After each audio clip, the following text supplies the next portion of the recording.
Rahul would be reading today. So the seven realities. Rahul, over to you. All right. I hope I do it well for you guys. Anyway, but Jai Baba. Sure. Jai Baba, go Okay. ahead. Rahul is the one from Mehrabad. We didn't see his intro, but Yeah. we missed something that was going to be a lot of fun. Go ahead, Rahul. All right. Can you take the page up? The seven realities: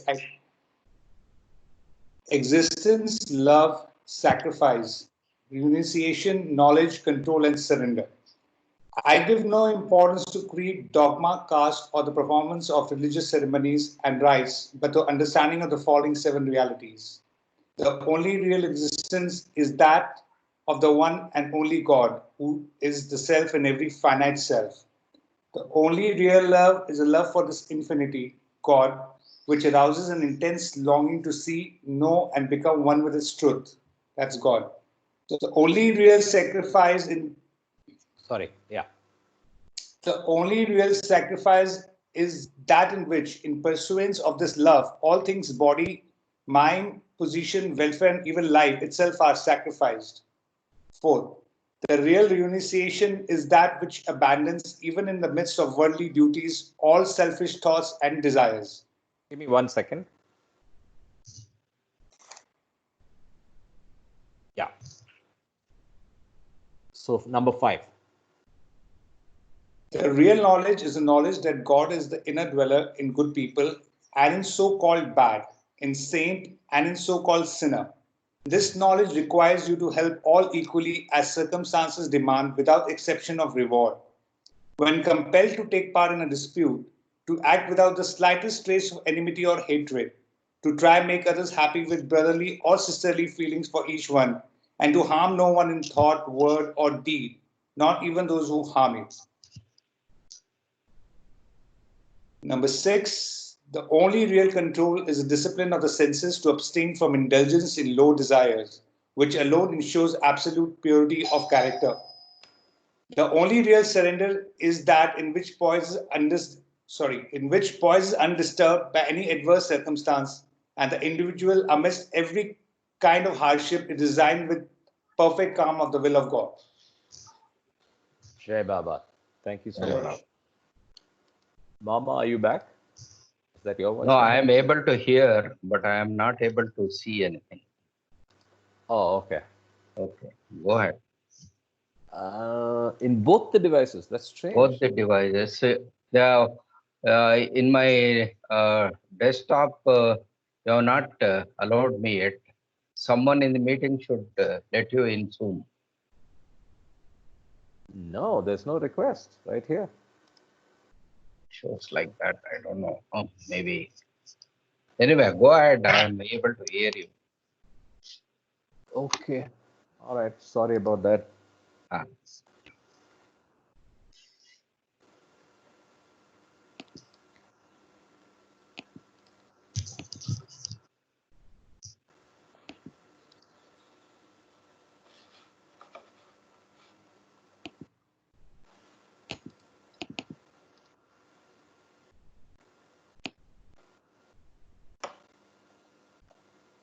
One second.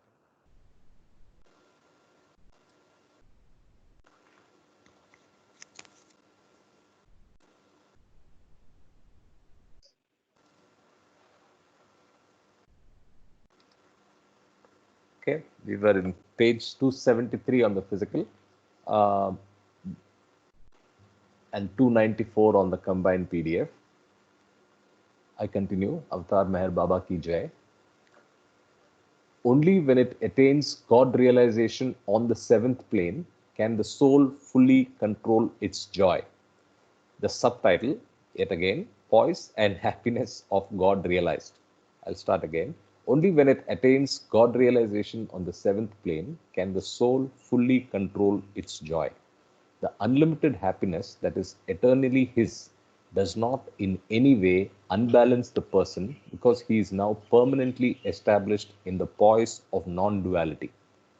The extravagance of newly found love and joy is no longer for him. Occasional unsettlement due to increasing joy at the closer proximity of God is also finished because he is now inseparably united with him. He is lost in the divine beloved and merged in him, who is the infinite ocean of unbounded happiness. The happiness of the God realized person is unconditional and self sustained. It is therefore eternally the same, without ebb and flow. He has arrived at unqualified finality and unassailable equanimity. The happiness of the aspirants is born on their increasing proximity and closer intimacy with the divine beloved, who, however, remains externalized as the other, whereas the happiness of the God realized is an inalienable aspect of the God state in which there is no duality. The happiness of the aspirants is derivative, but the happiness of the God realized is self grounded. The happiness of the aspirants comes from increasing bounty of divine grace, but the happiness of the God realized merely is. Differences in relation to universe. When a person attains God realization, he has infinite power, knowledge, and bliss. These intrinsic characteristics of inner realization are always the same despite minor differences, which give rise to certain distinguishable types of God realized beings. These differences between the God realized are purely extrinsic and pertain only to their relation with the universe. They do not create any degrees of spiritual status between the God realized, who are all perfect and one with all life and existence. From the point of view of the creation, however, these differences between the God realized are not only definite but worth noting. After God realization, most souls drop all their bodies and remain eternally immersed in God consciousness. For them, God is the only reality, and the entire universe is a zero. They are so completely identified with the impersonal aspect of the truth that they have no direct link with the world of forms. Some God realized souls retain their gross, subtle, and mental bodies, but in their absorption in God consciousness, they are totally unconscious of the existence of their bodies. This section is Majub's A. Kamil. Others in creation continue to see these bodies and treat them as persons incarnate, but the bodies exist only from the point of view of the observer. Such God realized persons are called Majubs A. Kamil in Sufi terminology. These Majubs do not use their bodies consciously because their consciousness is wholly directed toward God and is not turned toward the bodies or the universe. For them, their own bodies, as well as the world of forms, have no existence. So there can be no question of their using the bodies in relation to the world of forms. However, their bodies are necessarily the centers for radiation of the unpremeditated and constant overflow of infinite bliss, knowledge, and love that they enjoy. Those who revere them derive great spiritual benefit from this spontaneous radiation of divinity. Some God realized souls indifferent to creation. In addition to consciousness of God, some God realized beings, one second, let me get rid of this. In addition to consciousness of God, some God realized beings have an awareness of the existence of other souls who are still in bondage. They know all these souls to be forms of the Paramatma, Oversoul, and that all are destined one day to achieve emancipation and some God realization.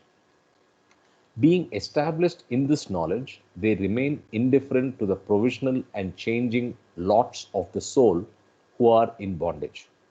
These God realized souls know that just as they themselves have realized God, others will also realize God at some time.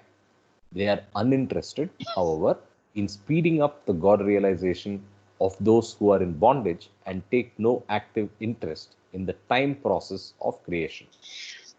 I have one doubt here. Yeah, I also wanted to ask something. Yeah, go ahead. You first. Yeah, thank you. See, there's the concept of emancipation and God realization. Yeah, that's I my know doubt. So the that makes God it two.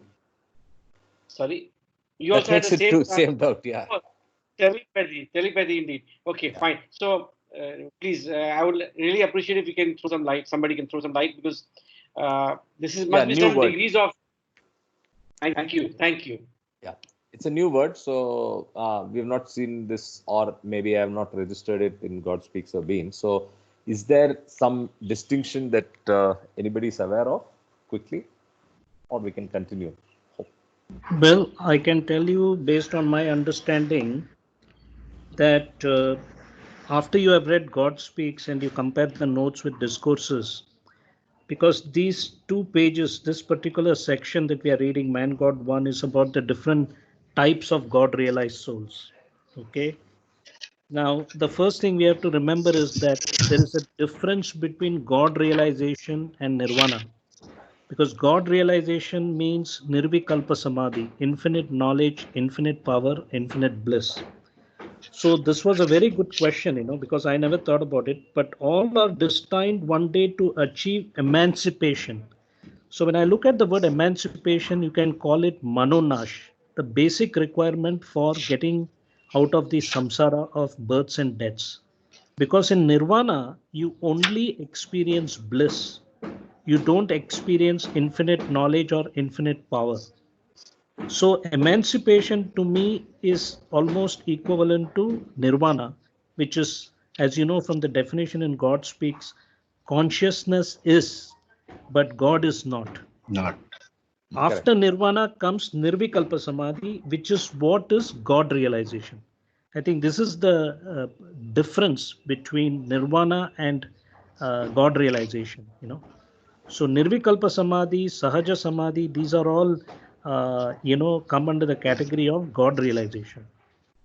And another thing which I mentioned earlier also, that mukti, liberation, the ordinary mukti happens after death, 3 days after death, whereas nirvana, nirvikalpa samadhi, happens before you drop your body. So what I've understood from reading different masters like Nisargadatta Maharaj and all that some of these people are in nirvana, are in bliss. They don't talk about God realization. It's unbelievable, They don't talk about infinite knowledge, infinite power and all that stuff. So most people, I think, basically go through nirvana, and depending on the divine script, which soul goes through nirvikalpa samadhi, sahaja samadhi, these are all predestined. We have no control on that. So summary is emancipation, I believe, is nirvana. Okay. Just one So more I question. continue. This. Okay. Just sorry. In the earlier paragraph, there's something about aspirants. So, do we fall as aspirants, or is it something to do with pains? In the earlier paragraph, there's something about aspirants and the God realized or something. Okay. So what's the question? So, what is the meaning of aspirants? Are we all aspirants, or only people who are in some plane are aspirants? Plane 1, plane 2, like that. So, when we say aspirants, we are all ordinary aspirants. We are still in the reincarnation state, whereas advanced aspirants are on different planes of involution.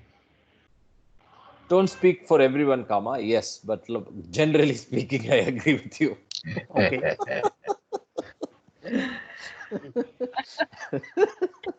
I couldn't resist that.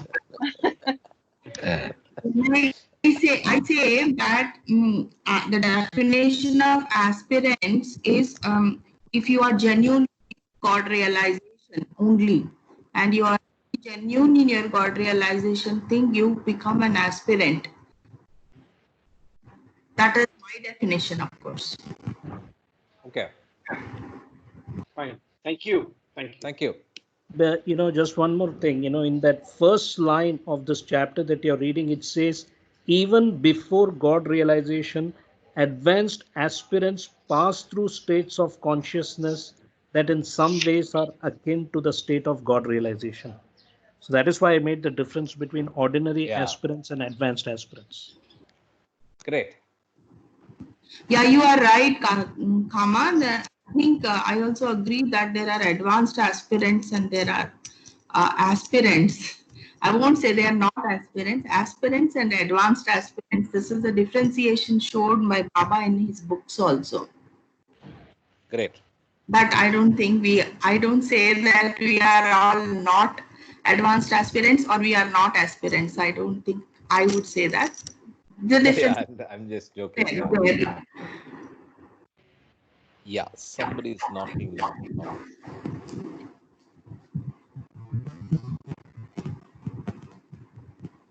Yeah.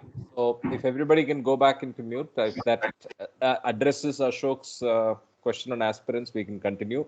Again, I'm reiterating, I was just joking. I respect what both Kama and Vidya say, and I agree with that.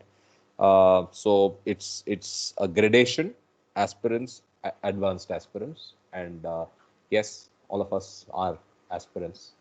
I continue from some God realized souls indifferent to creation. In addition to consciousness of God, some God realized beings have an awareness of the existence of other souls who are still in bondage. They know all these souls to be forms of the Paramatma, Oversoul, and that all are destined one day to achieve emancipation. And some, oh, I finished this, sorry. It's a scroll error. So we finished this paragraph. Man God Sadguru. A rare few God realized souls not only possess God consciousness but are also conscious of creation and their own bodies. They take active interest in the souls who are in bondage and they use their own bodies consciously to work in creation in order to help other souls in their Godward march. Such a God realized soul is called man God, perfect master, Sadguru, Kutub, or Salik A Mukammil.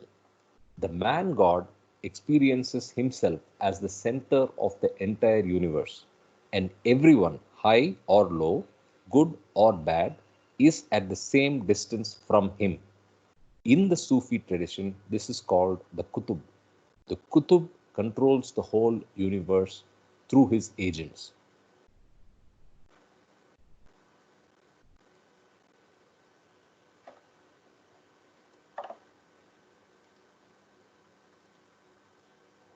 When a man becomes God and retains creation consciousness, he is called a man God.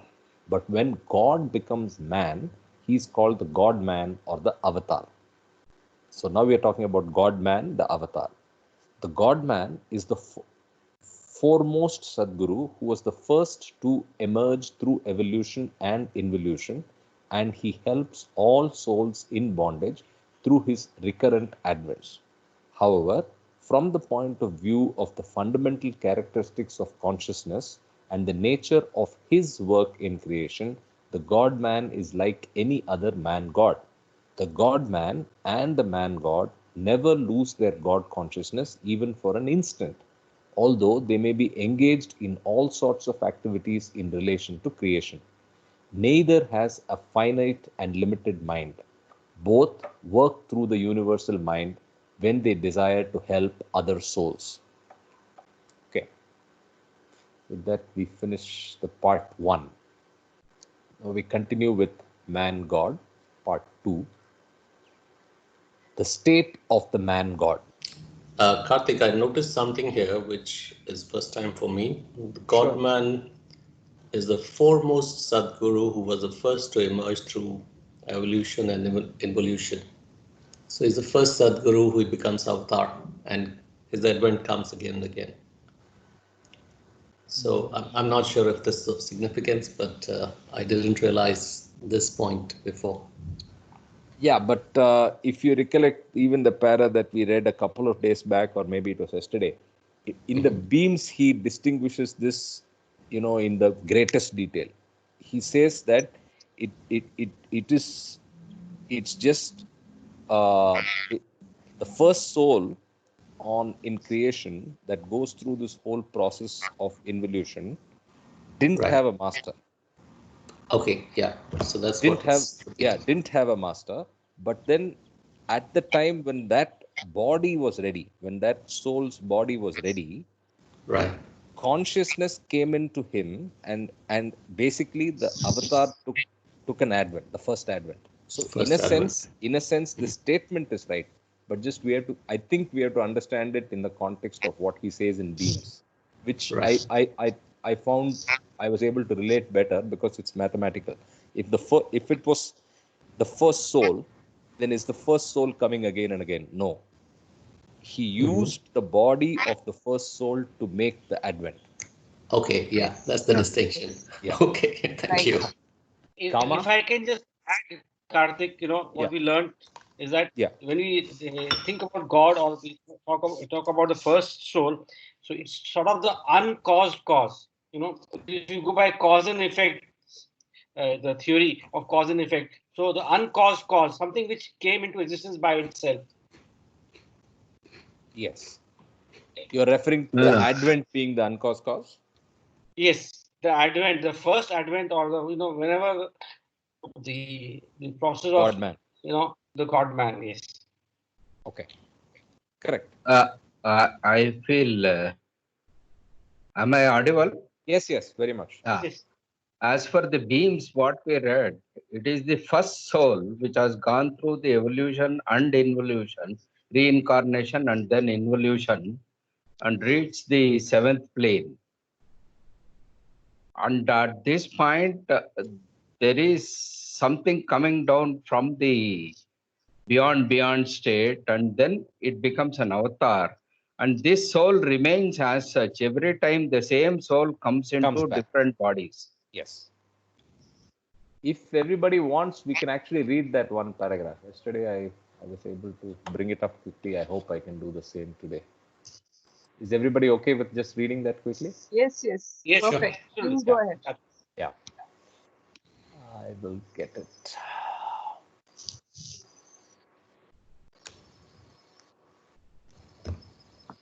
This is all explained in Beams. Yeah. I think that's the best explanation of this aspect. Yeah.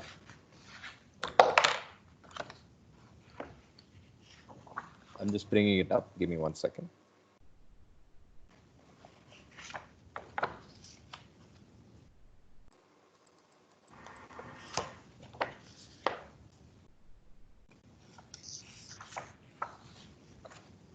Yeah, got it.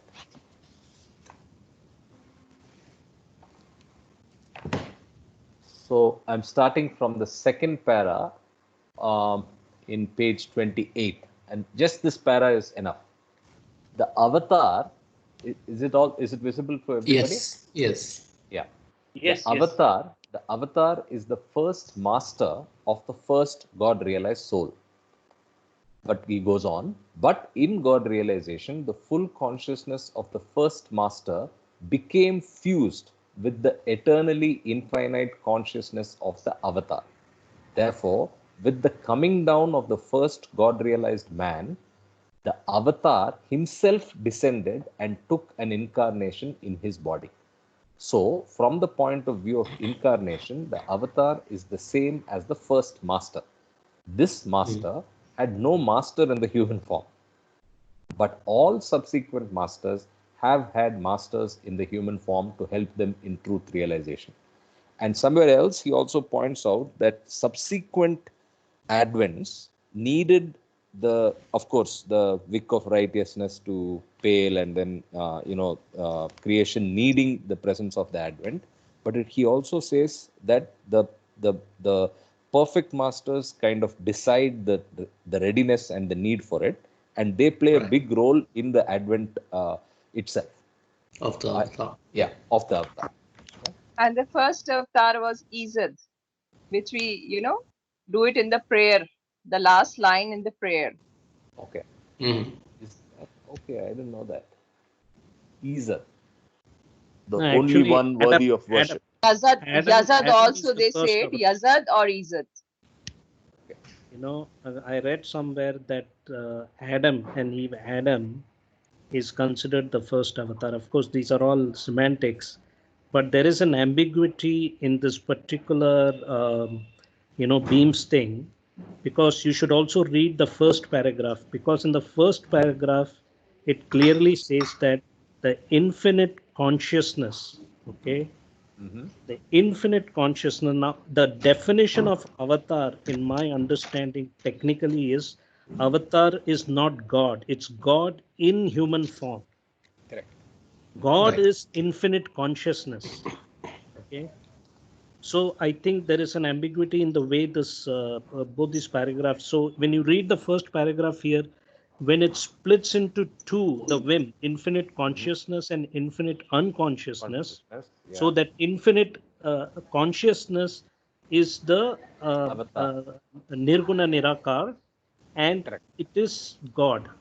It Correct. is Paramatma, it is the oversoul. And when that infinite consciousness descends into the first soul, the human soul, then it becomes self realized, then it is defined as the avatar. Avatar. So every time the avatar comes down, he needs to use a soul. So that first individual soul is that soul which keeps coming, recurring every avataric cycle. And this is defined in the another chapter in Avatar, which we just read when we started 3 days Avatars and back. Perfect Masters. Yes. So that's why it's considered as eternal, avataric, infinite consciousness. In that second paragraph, when you read, Correct. Yeah, it that's what says that infinite eternal, consciousness. avataric, infinite consciousness. You see at that end of the first, like the top line. Yeah. Yeah. Taken up So with the this realization. the Eternal. second paragraph needs to be reworded properly. I found it very confusing. Also, this is this line is very confusing. It's not structured right. Correct. Therefore, with the coming down of the first God realized man, that the avatar himself descended and took an incarnation. So it's the coming down and descent It should be the infinite consciousness which descended. descended. Exactly. Yes. Yeah. Then it So anyway, becomes. I think it's a game, right? So we'll have to Yes, these are all like treasure learn hunts. this. You got to find the puzzle. Yes. Yes. So Baba is not prescriptive in a way where A plus B and QED and no, it's not like that. So you'll have to read and do 99% perspiration, as Kama keeps saying, 1% inspiration, 99% perspiration. So Perspiration. Yes. yeah, That's perspire, Thomas guys, Edison. perspire. Yeah, Sorry. yeah. Perspire, work hard, but we'll share what we learn. That's all. To each his own, like. Yes. Sunil, I hope that answers your question. Yeah, it did. It did. Thank you. Okay, great. So, where were we? Yeah, so we were going to start 276, page 276 on the physical, the man God, part 2, the state of the man God. Becoming God. I'll request all of you to go on mute. Of all the subjects of human study, God is the most meaningful, but purely theoretical study of God does not take the aspirant very far toward the real purpose of human life. Though it is always better to study God than to be completely ignorant of His existence. To seek God intellectually is infinitely better than to be merely a skeptic or an agnostic. And it is decidedly better to feel God than to study Him through the intellect. Okay, somebody should go on mute. I'm hearing. Sorry. So, and it is decidedly better to feel God than to study Him through the intellect. Though even feeling for God is less important than the actual experience of God. However, even the experience of God does not yield the true nature of divinity because God, as the object of experience, remains different from and external to the aspirant. The true nature of God is known to the aspirant only when he attains unity with God by losing himself in his being. Thus, It is better to study God than to be ignorant of Him. It is better to feel God than to study Him. It is better to experience God than to feel God. And it is better to become God than to experience Him. This is a fantastic paragraph worthy of being reread. Thus, it is better to study God than to be ignorant of Him. It is better to feel God than to study Him. It is better to experience God than to feel God. And it is better to become God than to experience Him. So, we are in the journey, right? You can highlight. You can highlight. Yeah, maybe. I will. Yeah. Yeah. So, I think we are in the journey. I think we are all surely in the first one, past the first one. So feel maybe some of us. Now we're doing the study. It's then we go to experience, and then better than experience is to become, right? So amazing. The state of God realization is unmarred by the doubts that cloud the minds of those who are in bondage. Karthik, this is so reassuring because we all had experiences. So Yeah. it gives this, oh, okay, we are on the way, or Oh, if you look at it that way, you're well on the way. the process, we are in the I'm process. sure we all have feeling as well. We are Yes. studying, we have a feeling, Yes. we have experiences. Yeah. Why not feel Just good need to about it? become God. Yes. Very Just one reassuring. step away. Very Just reassuring. one We get step a- away. Let's look at it Yeah. We that get. way. Only thing is, we just get bits of it. It doesn't remain lasting.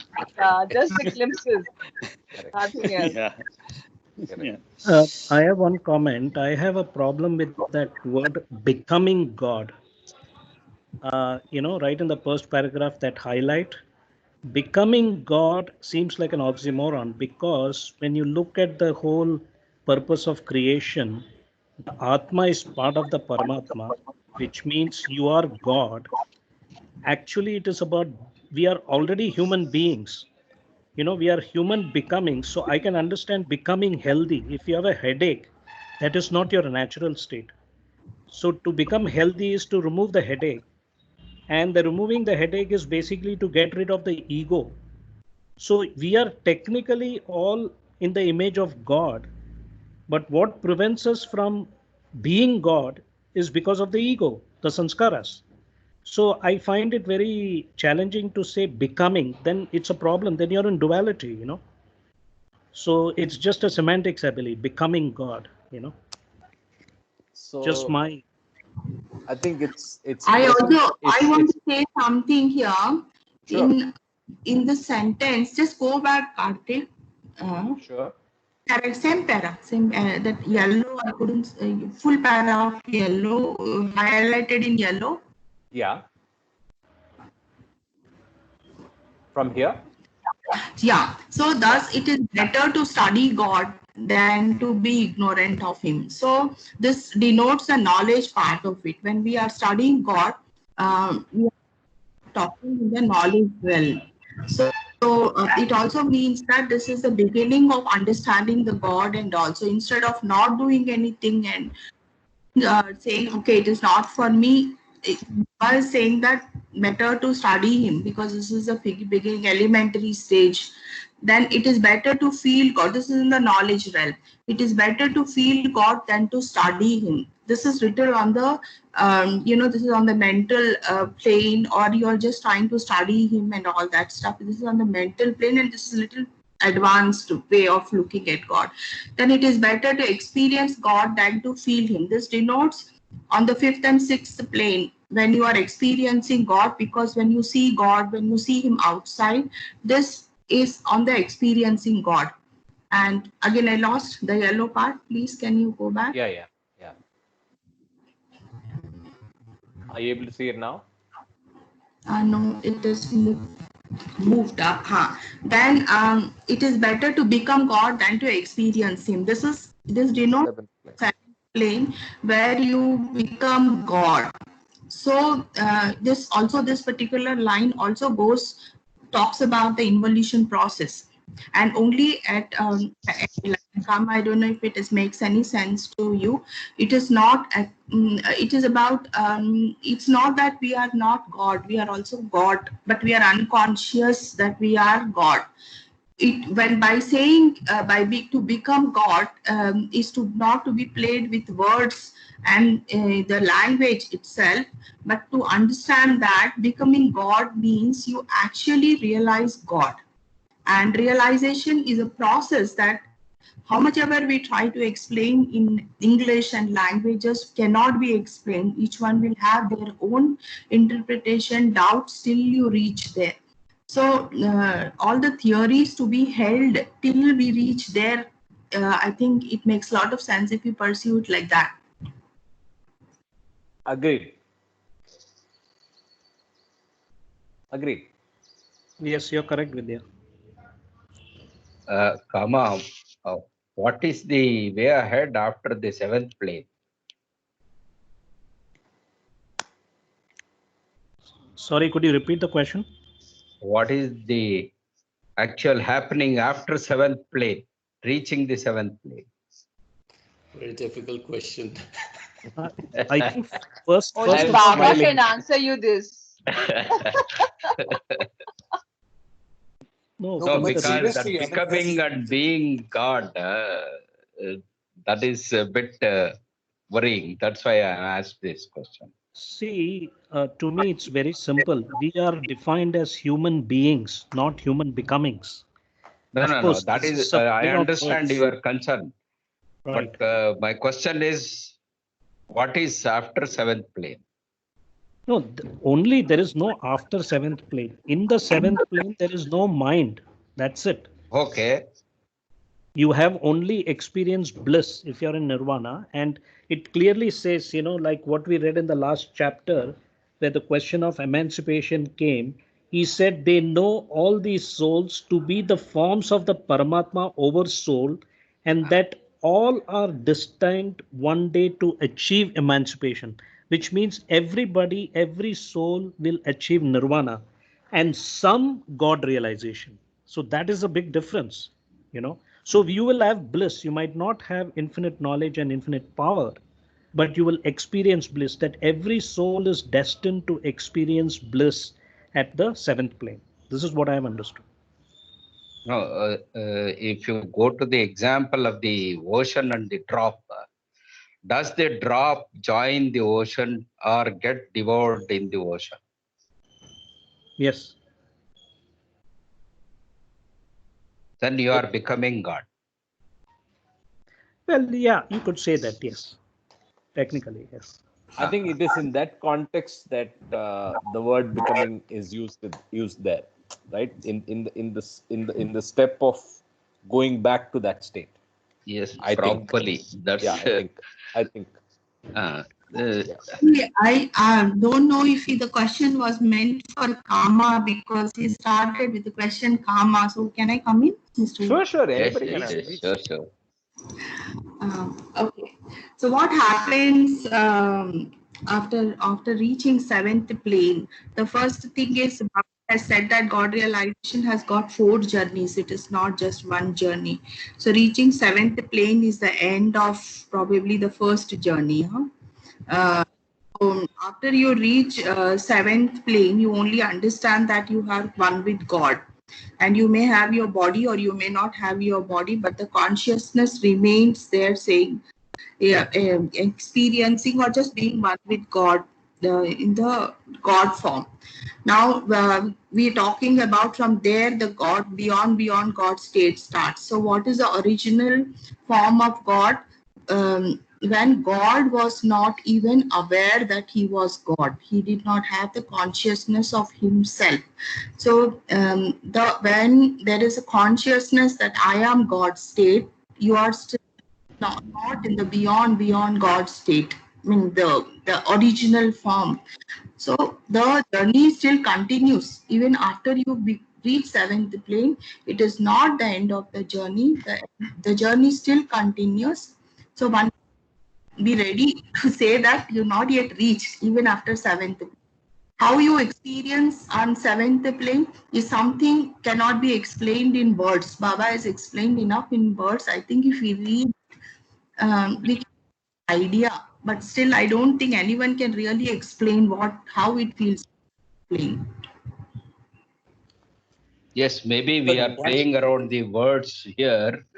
In the same sense, when we say God realization, we are still in duality.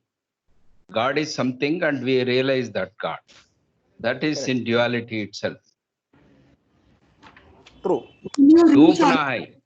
Till we reach Ocean may doobna hai and become nobody. Then you are God.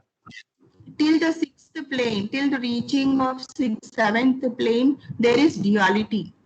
Yes, yes. The plane where Baba spoke about emancipation, that is the time. What is emancipation? Is freedom from bondage. The freedom from bondage is when you are free from the bondage of duality, and this world is an imprisonment, or the journey, the separation, freedom from the separation, may call in words. So that is over. So when you may for the same standing drop and ocean is explained. But when you look at, if you stand on the shore of an ocean and you look at the ocean, you see God is so formless, limitless, and all that. If you say ocean is God, but as long as standing on the shore and looking at the God are separate. But when you become one in the one part in the ocean, then you don't even feel there is something outside. You are just one. There is no feeling, there is no expression, there is no thought, there is nothing. So that's why I say that there is no explanation to seventh plane God realization. So whatever is explained in words, it is worth to just absorb so much as possible, and just we reach God realization, just be very sincere about this whole approach. Yes, yes. Good point. Good point. In fact, though Baba has explained so much on the states of God and the state of God realization, Nirvikalpa Samadhi, in fact, I don't know whether it is in God Speaks or in the supplement, he says that this cannot be explained in words. So like exactly like you said, right? He says this is something that no amount of literature can do justice to, and it's only by experience. Yeah, and the true masters have stayed silent. Once they reach Nirvikalpa Samadhi, they have gone silent. Buddha spoken up to Nirvana, and after that he didn't speak much. That got realization. So in a way, people have misunderstood Buddha. They thought in Nirvana state, like I think Baba has also mentioned somewhere, people thought that there is no God, because Nirvana state there is no God, there is nothing, there's absolute nothing. People thought that there is no God, so the God is nothing. But the next state is Nirvikalpa Samadhi or real experience. I don't know. I mean, it is not technically the same as it in the books that one goes through that 1, 2, 3, 4, 5, 6, 7 steps. It can be mixed, it can be different for different people and all that. All this literature is for the understanding of the logical mind and intelligent people to debate or try to understand and all this stuff. So in the Nirvana, after Nirvana state comes the Nirvikalpa Samadhi state or the real God realization state, when soul moves from nothing to everything. So God becomes from nothing, that, and then God realizes that I am Paratpar Parabrahma, and Paratpar Parabrahma is everything. He is whatever the bliss, the happiness, the knowledge, the power, and based out of true compassion and love. So the core becomes, still remains compassion and love. That is a quality of God, which cannot be attained through knowledge. Love and compassion cannot be replaced with knowledge. So Baba gave importance to love. That is the quality of the God. That is the base of God. I think I little went overboard by. Okay. No, Thank thank you, you. Vidya. Thank you, Vidya. Yeah, I that's a want to beautiful make a comment explanation. here. When you read God Speaks on page number 125 to 127, you should go back and read it. But I'll just read one or two lines. Basically, it says that in Sufi terms, fana means passing away in. The passing away in the absolute vacuum of the original state of God is called attaining the fana of the seventh plane of consciousness. Fana has two stages. The first stage of fana is the conscious experience of the absolute vacuum state, and the second stage of fana or fana phila is the conscious experience of the I am God state. Fana phila, the second stage, is the goal of God in the man state, where God in human form, that is, as man, ultimately realizes the I am God state with full consciousness. This is the state of final Madzubiyat.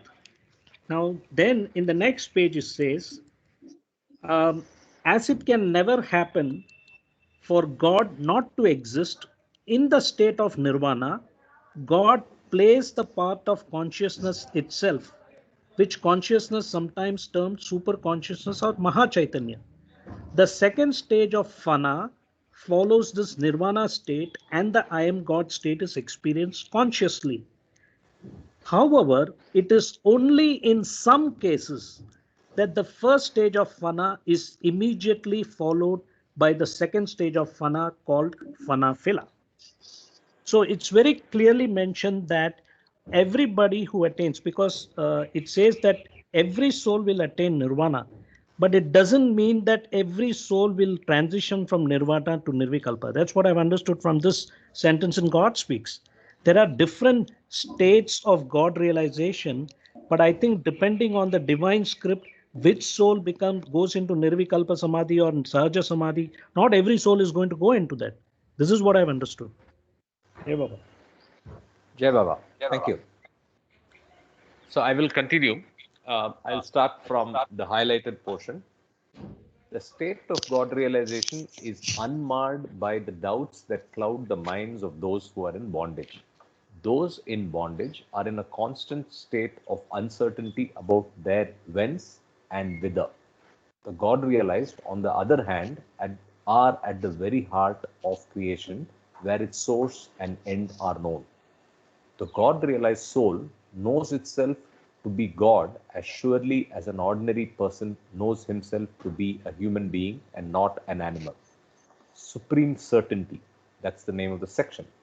For the God realized, it's not a matter of doubt, belief, self-delusion, or guesswork. It is a matter of supreme and unshakable certainty which needs no external corroboration and remains unaffected by the contradiction of others, because it is based upon continuous self-knowledge. This spiritual certainty cannot be challenged by anyone or anything. The realized soul cannot think of itself as anything but God, just as the ordinary person cannot think of himself as being anything except a human being. But the person thinks himself to be what he is not in reality, and the God realized soul knows itself to be what it is in reality. Glory of God realization. God realization is the very goal of all creation. All earthly pleasure, however great, is but a fleeting shadow of the eternal bliss of God realization. All worldly knowledge, however comprehensive, is but a distorted reflection of the absolute truth of God realization. All human might, however imposing, is but a fragment of the infinite power of God realization. All that is noble, beautiful, and lovely, all that is great, good, and inspiring in the universe is just an infinitesimal fraction of the unfading and unspeakable glory of God realization. Price of God realization. The eternal bliss, the infinite power, the unfading glory, and the absolute truth of God realization are not to be had for nothing. The individualized soul has to go through all the travail, the pain, and the struggle of evolution, reincarnation, and involution before it can inherit this treasure, which is hidden at the heart of creation. The price it has to pay for coming into possession of this treasure is its own existence as a separate ego. The limited individuality must disappear entirely if there is to be an entrance to the unlimited state of Godhood. So this is a nice description. The price it has to pay for coming into possession of this treasure is its own existence as a separate ego. So again, a line worthy of being marked up. In the ordinary person of the world, the limited individuality, which is identified with a finite name and form, predominates and creates a wheel of ignorance over the God within. If this ignorance is to disappear, the limited individual has to surrender his own limited existence. When he goes from the scene without leaving a vestige of his limited life, what remains is God. The surrenderance of limited existence is the surrender of the firmly rooted delusion of having a separate existence. It is not the surrender of anything real, it is the surrender of false and the inheritance of the truth.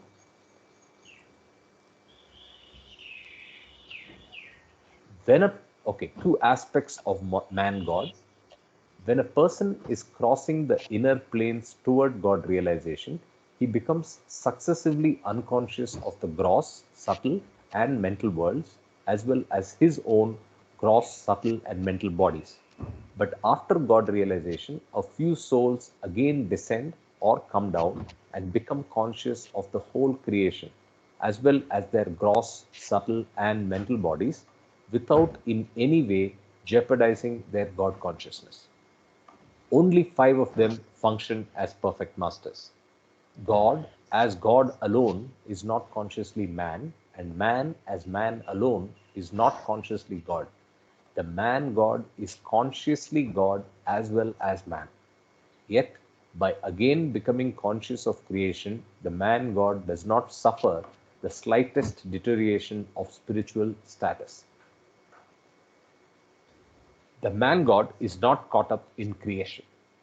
What is spiritually disastrous for the soul still in bondage is not mere consciousness of creation, but the fact that consciousness is caught up in creation because of the samskaras. Thus, consciousness is covered with ignorance, and this prevents the realization of the divinity within. In the same way, what is also spiritually disastrous is not mere consciousness of the bodies, but identification with them due to samskaras. These samskaras prevent the realization of the infinite soul, which is the ultimate reality and the basis of all creation. In it alone is to be found the final meaning of the entire creation. This is a very, very important paragraph that you read. Yes. This summarizes the human beings travail through reincarnation and involution process. This is the crux of everything. Absolutely. Maybe we can reread it. Yes. Sure. Man-God not caught up in creation is the title. And what is spiritually disastrous for the soul still in bondage is not mere consciousness of creation, but the fact that consciousness is caught up in creation because of samskaras. Thus, consciousness is covered with ignorance, and this prevents the realization of the divinity within. In the same way, what is also spiritually disastrous is not mere consciousness of the bodies, but identification with them due to samskaras. These samskaras prevent the realization of the infinite soul, which is the ultimate reality and the basis of all creation. In it alone is to be found the final meaning of the entire creation. Very nice paragraph, very important. This sentence is very important, I think. That is, which one? Spiritually disastrous is not mere consciousness of the bodies, but the identification with them due to sanskaras. Yes. So Sadgurus are conscious of their body, but they are not identified with the sanskaras. Correct. So we have to strive for a state where we don't get identified with sanskaras, but we are aware of our bodies. Correct. Yes. Perfect. See, in this paragraph, when you look at sanskaras, it clearly says that all these challenges we had is due to sanskaras, and sanskaras has created the mind ego. So the mind ego is what is manonash, annihilation of the mind. Yes. And the other line, this prevents the realization of the Of the divinity infinite. within. Within. So Yes. when you use God as an acronym, I mentioned earlier, godliness is our divinity, God. So it is basically that there is the divinity already latent within us, but it's covered up with sanskaras. So I'm using Dr. Weiss, where he said, we are all rough diamonds polishing ourselves. So this is what happens in our waking state, that we get caught up in creation and we identify with the body, with our ego personality selves. So this is a beautiful paragraph, which sums up everything. True. Very true. Okay, I'll continue. The soul in bondage is tied to the world of forms by the chain of samskaras, which create the illusion of identification of the soul with the bodies. The disharmony within consciousness and the distortions in the expression of the divine will arise from samskaric identification with the bodies and not merely through consciousness of the bodies. Since the man God is free from all samskaras, he is constantly conscious of being different from the bodies and uses them harmoniously as mere instruments for the expression of the divine will in all its purity.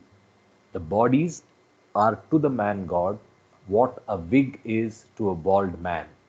The bald man puts on his wig when he goes to work during the day, and he takes it off when he retires at night.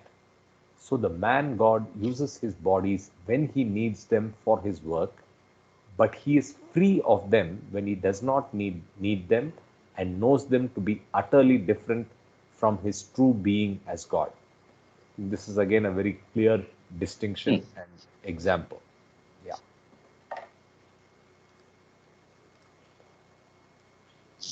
Changing shadow of God cannot affect God consciousness.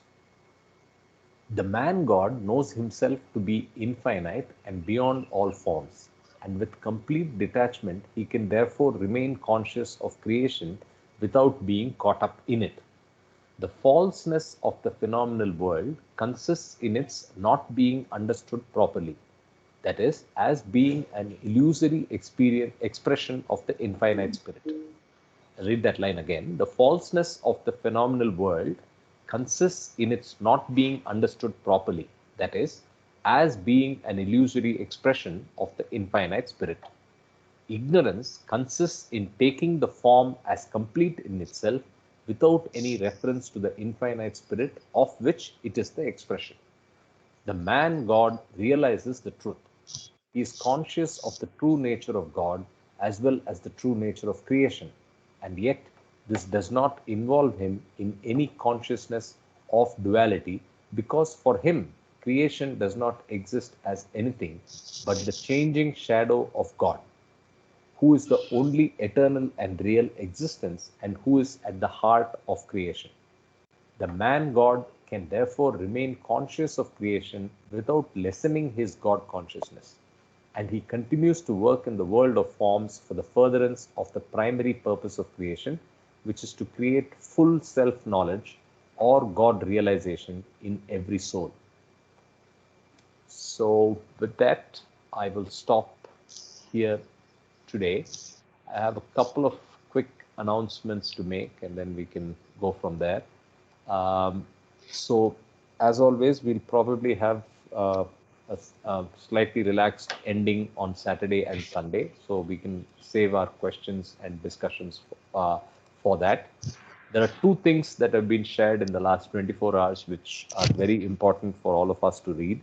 There's some posts by Samira ji and Kama, and there's a very nice video that Sanjay has found. I'm yet to see it, but it's about the concentric circles around the avatar, and he was very pleased that it kind of coincidentally showed up just as we were reading about it in the course.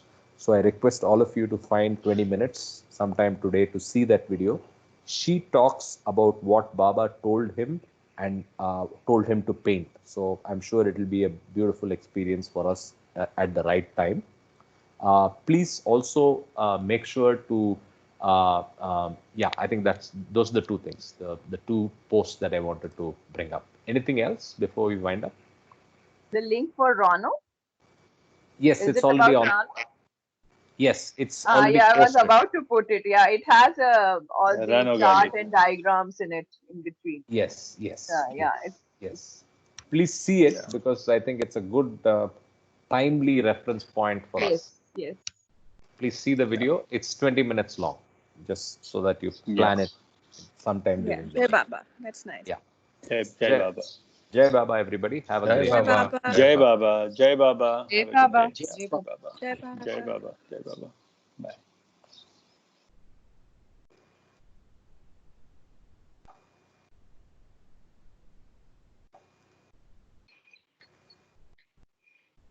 Mama, are you still there?